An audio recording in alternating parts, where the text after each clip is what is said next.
प्यारे बच्चों नमस्कार। पिछले लेक्चर में हम लोगों ने भारतीय संविधान का भाग 1 पढ़ा था, जो कि अनुच्छेद 1 से 4 तक था। और आज हम लोग पढ़ने वाले हैं भारतीय संविधान का भाग 2 नागरिकता, सिटीजनशिप, अनुच्छेद 5 से लेकर 11 तक। तो आइए हम लोग देखते हैं कि भारतीय संविधान में नागरिकता के संबंध में क्या व्यवस्थाएं की गई हैं। अनुच्छेद 5 से लेकर 11 तक में नागरिकता के विषय में बताया गया है। तो सबसे पहले हम समझते हैं कि नागरिकता कहते किसे हैं। नागरिकता एक विशेष प्रकार का अधिकार है जो देश में रह रहे लोगों को एक सर्टिफिकेट की तरह देता है। जैसे वोटर कार्ड नागरिकता का प्रमाण माना जाता है। राज्य अपने नागरिकों को हर तरह का अधिकार प्रदान करता है, जैसे कानूनी अधिकार, राजनीतिक अधिकार, सामाजिक अधिकार, संवैधानिक अधिकार आदि बहुत सारे जो है अधिकार प्रदान करता है। तो ये अधिकार हमको मिलते कैसे हैं? ये अधिकार हमको नागरिकता के बल पर ही मिलते हैं। जब हम भारत के नागरिक होंगे तो हमें अपने आप ये सारे अधिकार मिल जाएंगे। लेकिन अगर नागरिक नहीं हैं और देश में रह रहे हैं तो हम देश में रह सकते हैं, घूम सकते हैं। आपको इसमें कोई मारेगा नहीं, पीटेगा नहीं। अगर आपके ऊपर कोई लड़ाई झगड़ा करता है तो वो कानूनी कार्रवाई होंगी, लेकिन आपको जो है नागरिकता का अधिकार नहीं दिया जाएगा। तो आप उसमें वोटिंग नहीं कर सकते हैं, आप कोई संवैधानिक पद पर नहीं जा सकते हैं। तो इसलिए जो है जिस देश में हम रह रहे हैं उस देश की नागरिकता बहुत ज़रूरी है। नागरिकता की सबसे पहले चर्चा जो है अरस्तू ने किया था। अरस्तू ने सबसे पहले नागरिकता का वर्णन किया था। भारतीय संविधान में नागरिकता की चर्चा अनुच्छेद 5 से 11 तक में है। भारतीय संविधान में अनुच्छेद 5 से लेकर 11 तक में नागरिकता की चर्चा है। अब अनुच्छेद 5 आइए हम लोग देखते हैं कि अनुच्छेद 5 क्या कहता है।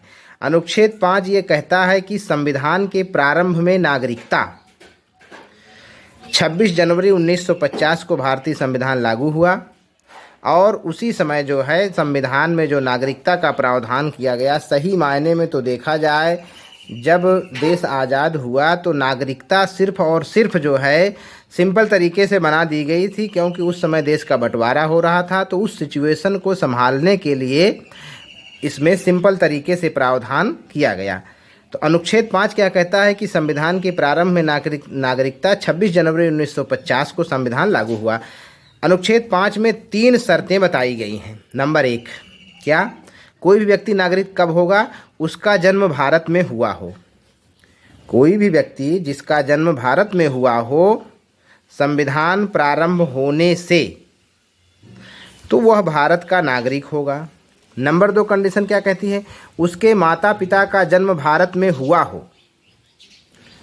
उसके माता पिता का जन्म भारत में हुआ हो, तब वह भी जो है भारत का नागरिक माना जाएगा। जैसे बहुत सारे लोग हैं आज़ादी के पहले से भारत के बाहर रह रहे थे और वहाँ पर उनके बच्चे पैदा हो गए, तो क्या जो बच्चे वहाँ पर पैदा हो गए उनको नागरिकता नहीं मिलेगी? मिलेगी। क्यों? क्योंकि जो है उनके माता पिता भारत में जन्म लिए थे।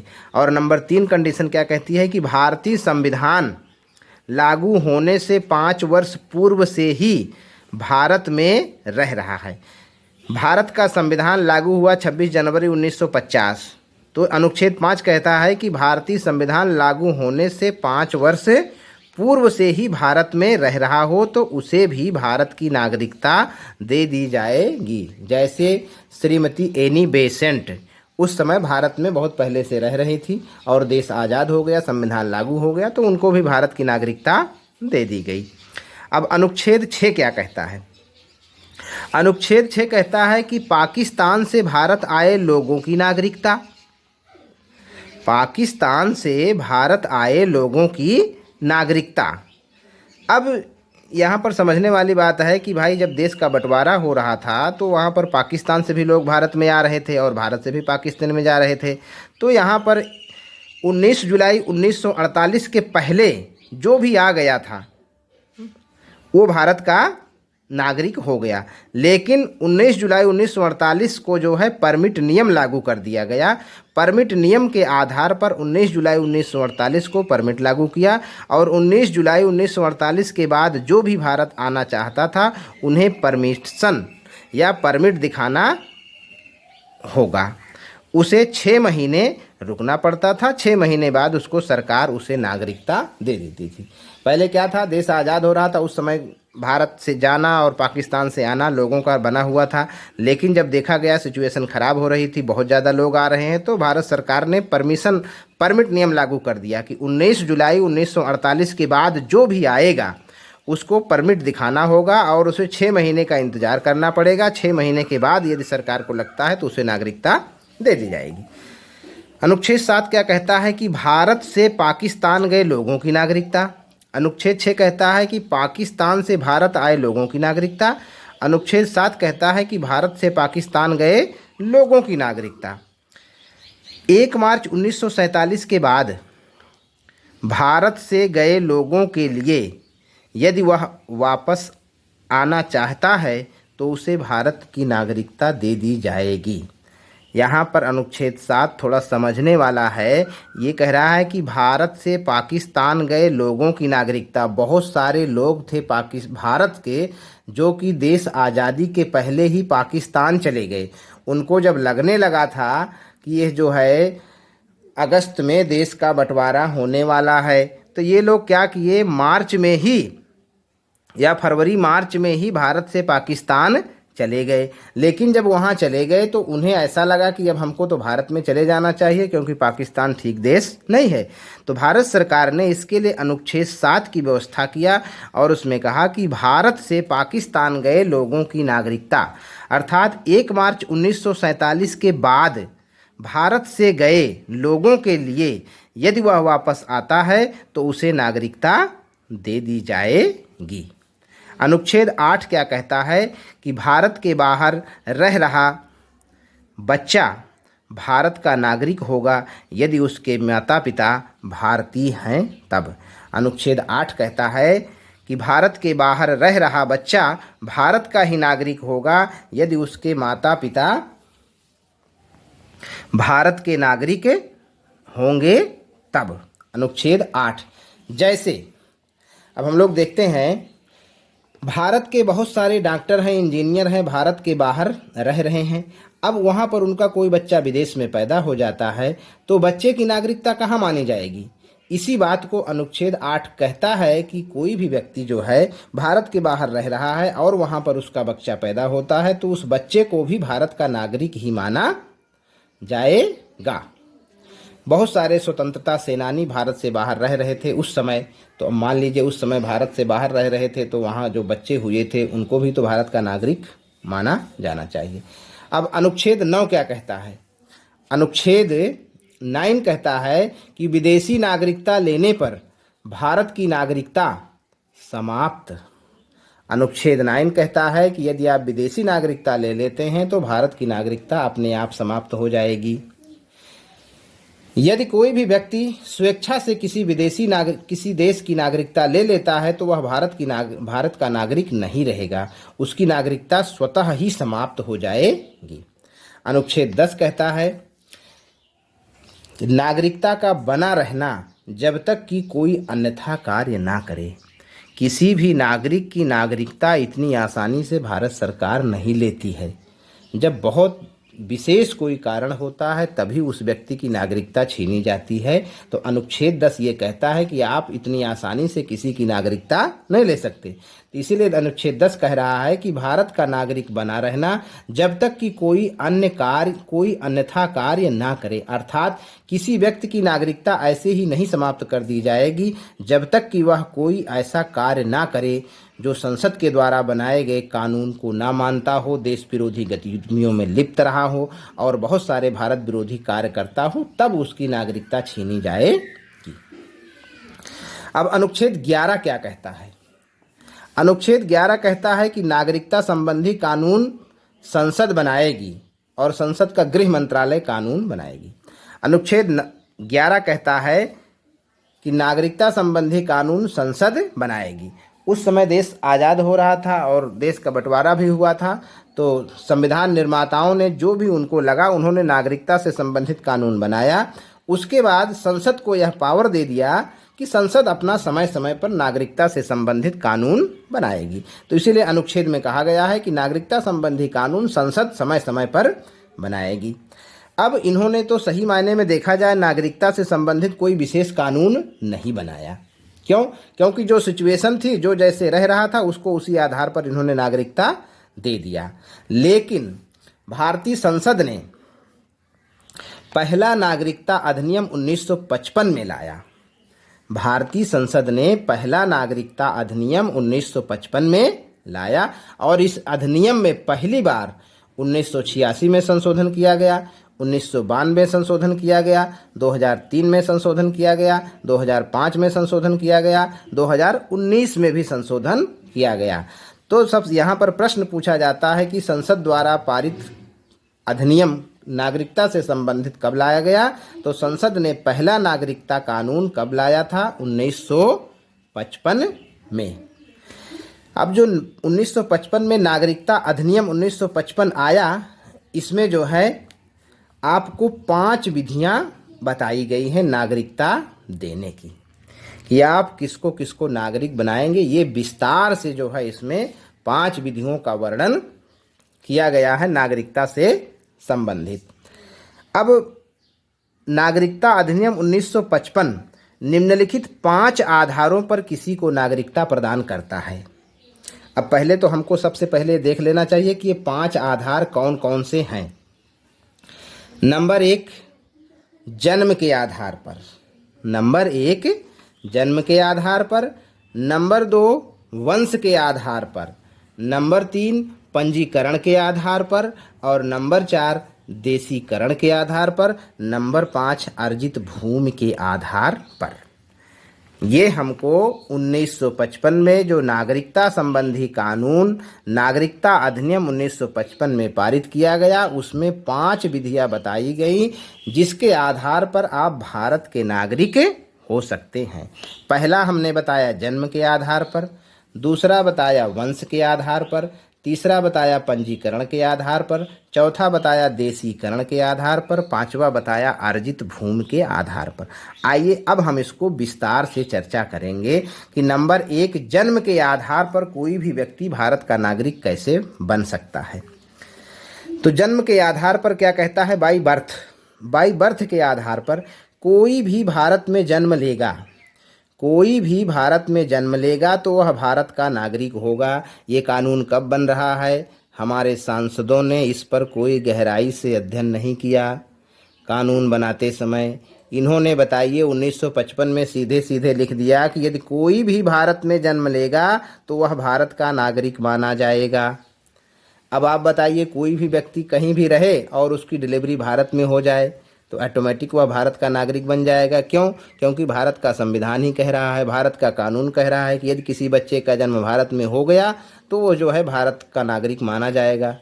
तो इसका क्या होने लगा? इसका बहुत मिसयूज होने लगा। अब पाकिस्तानी लोग क्या करते थे, वहाँ से आए, डिलीवरी अपना भारत में कराएं और जो बच्चा पैदा होता उसको सर्टिफिकेट मिल जाता, वो भारत का नागरिक बन जाता। तो इसका बहुत मिसयूज होने लगा। पाकिस्तानी अपनी पत्नियों की डिलीवरी भारत में करा देते और जिससे जो बच्चा होता वह भारत का नागरिकता उसको आसानी से मिल जाती। अब इस तरीके जम्मू कश्मीर की सिचुएशन अलग थी, वहाँ पर और बहुत सारे पाकिस्तानी लोग आकर वहाँ बसने लगे इस नागरिकता के आधार पर, क्योंकि कानून ही कह रहा है कि यदि भारत में कोई बच्चा जन्म लेगा तो वह भारत का नागरिक माना जाएगा। अब इस सिलसिले में भारत सरकार की नींद कब खुली?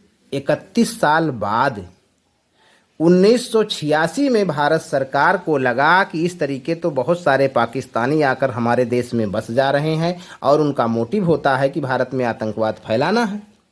तो 31 साल बाद 1986 में भारत सरकार की नींद खुली और उसने नागरिकता अधिनियम 1955 में पहली बार संशोधन किया 1986 में, और कहा गया कि जिस बच्चे का जन्म भारत में हो रहा है उसके माता या पिता में से एक भारतीय होगा। तभी उस बच्चे को नागरिकता मिलेगी। 1986 में कहा गया कि जिस बच्चे का जन्म भारत में हो रहा है उसके माता या पिता में से उसके माता या पिता में से किसी को भारतीय होना होगा, तभी जो है वह बच्चा भारत का नागरिकता मिलेगी। अब इस सिलसिले में 2003 में भी संशोधन आया और 2003 में फिर संशोधन किया गया और कहा गया कि यदि माता पिता दोनों की नागरिकता वैलिड होनी चाहिए तभी वो उस बच्चे को भारत की नागरिकता मिलेगी। मतलब धोखे से कोई नागरिक बन गया हो भारत का तो वो जो है भारत की नागरिकता उस बच्चे को नहीं मिलेगी। जैसे पाकिस्तानी आकर के पढ़ने के लिए वीज़ा लेके आए और किसी काम से घूमने के लिए वीज़ा लेकर आए और यहाँ की महिला के साथ जो है उस महिला को प्रेग्नेंट कर दिए और जो बच्चा पैदा होगा वो भारत में पैदा होगा। तो यहाँ पर देखा जाए तो माता तो भारत की है लेकिन जो बच्चा होगा, जो पिता है, वह जो है वैलिड तरीके से नहीं उसकी नागरिकता मानी जाएगी। तो 2003 में इसमें संशोधन करके इस पर भी लगाम लगाई गई कि यदि कोई पाकिस्तानी कहीं घूमने आता है और यहाँ किसी महिला के साथ धोखे से शादी करके प्रेग्नेंट कर देता है और जो बच्चा पैदा होगा उसको भी भारत की नागरिकता नहीं मिलेगी। यहाँ धोखे से किया जा रहा है, इसीलिए इसमें सुधार किया गया कि माता पिता की नागरिकता वैलिड होनी चाहिए तभी बच्चे की नागरिकता मिलेगी। और नंबर 2, वंश के आधार पर बाय डिसेंट। 1955 के नागरिकता संबंधी अधिनियम में यह भी कहा गया है कि आपको नागरिकता वंश के आधार पर मिलेगी। By birth, bye decent, by birth तो हो गया, अब जन्म के आधार पर नागरिकता मिल गई। अब बाय डिसेंट देखिए, वंश का आधार पिता होगा। यदि कोई बच्चा विदेश में पैदा होता है और उसके पिता का वंश भारत में है तो वह बच्चा भारत का नागरिक होगा। मान लीजिए बहुत सारे लोग विदेश में रह रहे हैं और इसमें कहा गया कि पिता भारतीय होना चाहिए। अब बहुत सारे लोग विदेश में रह रहे हैं, वहाँ पर जो है उनका बच्चा हुआ तो उस बच्चे को भी वंश के आधार पर भारत की नागरिकता मिल जाती है। लेकिन इसमें गलती यह थी कि संविधान कहता है कि लड़का और लड़की में भेद नहीं होना चाहिए। अगर वंश पिता के आधार पर माना जाता है तो क्या सानिया मिर्जा के बेटे को भारतीय नागरिकता मिलेगी? अब तो सानिया मिर्जा जो है भारत की हैं, पाकिस्तान में शादी किया, अब ये तो भारत की हैं, लेकिन जो वंश के आधार पर नागरिकता मिलती है उसमें कहा गया है कि वंश जो है पिता होना चाहिए, पिता भारत का होना चाहिए तो नागरिकता नहीं मिलेगी। इस प्रकार जो है तो इसमें भी जो है महिलाओं ने इस पर केस किया गया कि इसमें वंश के आधार पर जो पिता रखा गया है या भेदभाव है। 1992 में इसमें संशोधन करके कहा गया कि वंश के आधार पर माता पिता दोनों पर होगी। अर्थात अब वर्तमान समय में सानिया मिर्जा का लड़का चाहे तो वह भारत की नागरिकता ले सकता है और वो चाहे तो पाकिस्तान की नागरिकता ले सकता है, क्योंकि जब वंश के आधार माता पिता दोनों हो गए तो वो कहीं की भी नागरिकता ले सकता है, भारत की भी ले सकता है और पाकिस्तान की भी ले सकता है, वो उसके विवेक के ऊपर निर्भर करता है। और नंबर 3 कंडीशन रखी गई पंजीकरण के आधार पर बाई रजिस्ट्रेशन। हमने पहला आधार देखा जन्म के आधार पर, दूसरा देखा वंश के आधार पर, तीसरा देख रहे हैं पंजीकरण के आधार पर बाई रजिस्ट्रेशन। बाई रजिस्ट्रेशन का मतलब क्या है? मान लीजिए कोई भी व्यक्ति यहाँ पर आता है, नौकरी करता है, विदेशी व्यक्ति है, मान लीजिए ऑस्ट्रेलिया से है, कोई भारत में आया नौकरी कर रहा है, या बहुत सारे राजदूत वगैरह होते हैं जो भारत में रह रहे होते हैं, विदेशी राजदूत। अब भारत उनको बहुत अच्छा लगने लगा और वो चाहते हैं कि हम भारत में ही जो है नौकरी के बाद, रिटायर होने के बाद भारत में ही बस जाना चाहते हैं। तो अब उनको 7 साल तक भारत में रहना जरूरी होता है। यदि कोई भी व्यक्ति भारत की नागरिकता लेना चाहता है रजिस्ट्रेशन के आधार पर तो उसको भारत में कम से कम 7 साल रहने की ज़रूरत होती है। तब यदि भारत सरकार चाहे तो उस व्यक्ति को भारत की नागरिकता दे देती है, क्योंकि भारत में वो रहना चाहता है और उसको भारत बहुत अच्छा लगता है। या कोई व्यक्ति विदेशी आए और भारत में शादी करके भारत में ही रह जाए तो 7 साल इंतजार करने के बाद उसको भी भारत की नागरिकता दे दी जाती है। नागरिकता देने का काम गृह मंत्रालय करता है। और नंबर 4 कंडीशन क्या है? देसीकरण, नेचुरलाइजेशन। अब देसीकरण का क्या मतलब है? इसका मतलब है कि आप भारत में रह रहे हैं, कोई विदेशी व्यक्ति आता है, वह भारत की नागरिकता लेना चाहता है, तो वह जो है भारत में बिल्कुल घुल मिल जाए। भारत की भाषाएं उसको आनी चाहिए, वह भारत की हिंदी और पंजाबी, मराठी, जो भी भाषाएं हैं भारत की, उन भाषाओं को वह बोल लेना चाहिए, उसे पढ़ लेना चाहिए और कम से कम जो है भारत में 10 साल गुजार लेना चाहिए। तब उसे ऐसा लगता है सरकार को, यह जो है कि भारतीकरण हो गया है, इसका देसीकरण हो गया है। और वह कोई व्यक्ति जो है, मान लीजिए कला के क्षेत्र में अच्छा काम कर रहा है, साहित्य के क्षेत्र में अच्छा काम कर रहा है, विज्ञान के क्षेत्र में अच्छा काम कर रहा है, या भाषा के क्षेत्र में अच्छा काम कर रहा है और भारत में रहना चाहता है, भारत की नागरिकता लेना चाहता है, तो वह जो है देसीकरण के आधार पर उसको अगर 10 साल हो गए हैं भारत में रहते हुए, तो भारत सरकार उसको नागरिकता दे देती है। जैसे पाकिस्तान का अदनान सामी, अब अदनान सामी कला के क्षेत्र में है और वो भारत की नागरिकता इसी आधार पर उनको मिली है क्योंकि वो कला के क्षेत्र में और भारत में पिछले लगभग 10 सालों से रह रहे हैं, तो इसलिए उनको भारत की नागरिकता दे दी गई। और नंबर 5वीं कंडीशन क्या है? अर्जित भूमि, एक्वायर्ड लैंड। यदि भारत सरकार किसी भूमि को अपने भूभाग में मिला लेता है, यदि भारत सरकार किसी भी बाहरी भूभाग को अपने भूभाग में मिला लेता है, तो वहाँ के रहने वाले लोगों को भारत की नागरिकता अपने आप ही मिल जाएगी। जैसे प्रारंभ में भारत का हिस्सा सिक्किम नहीं था, लेकिन जैसे ही भारत सरकार भारत का हिस्सा सिक्किम बना, सिक्किम में रहने वाले लोगों को नागरिकता अपने आप भारत की नागरिकता मिल गई। तो आपने देखा कि नागरिकता से संबंधित हमने जितने भी कानून थे, जितने भी थे, उन सबको विस्तार से देखा और 3 ऐसी विधियां बताई गई हैं जिससे नागरिकता छीनी भी जा सकती है। तो नागरिकता आपकी कब चली जाएगी? नंबर 1, यदि आपने भारतीय नागरिकता का त्याग कर दिया है, अर्थात दूसरे देश की नागरिकता ले लिए हैं, तो आपकी नागरिकता चली जाएगी। और दूसरे कंडीशन पे कब जाएगी? बर्खास्त कर दिया जाए आपकी नागरिकता। भारत सरकार को लगता है कि आप देश विरोधी गतिविधियों में संलिप्त हैं, तो वह आपकी नागरिकता को क्या कर देगा? बर्खास्त कर देगा। और तीसरी कंडीशन क्या है? वंचित कर देगा। यदि आपने गलत तरीके से नागरिकता ग्रहण की है, मान लीजिए जैसे इसमें कहा गया है कि ये 10 साल भारत में रहना जरूरी है, आपने 2 साल रहे और उसके बाद भारत की नागरिकता ले लिए, या पंजीकरण के आधार पर आपने 7 साल फर्जी दिखा दिया, आपने रजिस्ट्रेशन करा लिया, आपको नागरिकता मिल गई, तो भारत सरकार बाद में इंक्वायरी करेगी तो आपकी नागरिकता से वंचित कर देगी। तो इस प्रकार 3 आधार बताए गए हैं जिसमें आपकी नागरिकता चली जाएगी और 5 आधार ऐसे बताए गए हैं जिसमें आपको भारत की नागरिकता दी जाएगी। नंबर 1 जन्म के आधार पर, नंबर 2 वंश के आधार पर, नंबर 3 रजिस्ट्रेशन के आधार पर, नंबर 4 देसीकरण के आधार पर, नंबर 5 अर्जित भूमि के आधार पर। और भारतीय संविधान का भाग 2 नागरिकता से संबंधित अनुच्छेद 5 से 11 तक के विषय में चर्चा करता है। हमने इसको बहुत ही विस्तार से समझाने का प्रयास किया है। आज के लेक्चर में बस इतना ही। जय हिंद, जय भारत।